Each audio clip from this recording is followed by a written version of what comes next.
अस्सलामु अलैकुम। 2022 का सबसे बड़ा सूरज ग्रहण जुज़वी सूरज ग्रहण मंगल को आइसलैंड से भारत तक देखा जा सकेगा। 25 अक्टूबर को सूरज ग्रहण के मौके पर आम तातील का ऐलान। बड़ी हैरानकुन खबर आ गई। क्या आप हालात हाजरा से आगाही हासिल करना चाहते हैं?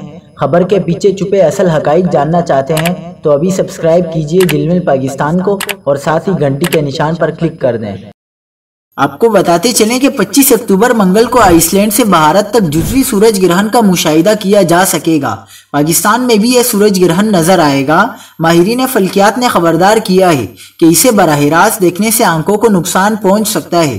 दूसरी जानिब भारत में तोहम परस्ती की बुनियाद पर अक्सर और बेशतर मसीका खेज और अफसोसनाक वाक़ियात खबरों की शेषरुखी बनते हैं। तोहम परस्ती पर मबनी एक फैसले के बाद भारतीय रियासत उड़ीसा में 25 अक्टूबर को आम तातील का ऐलान किया गया है। एनडीटीवी की रिपोर्ट के मुताबिक रियासत उड़ीसा की हुकूमत ने 25 अक्टूबर को सूरज ग्रहण की वजह से सरकारी सतह पर आम तातील का ऐलान किया। ऐलान के मुताबिक तमाम सरकारी दफातर, स्कूल, कॉलेज, तालीमी इदारे, अदालतें, बैंक और दीगर मालियाती इदारे बंद रहेंगे।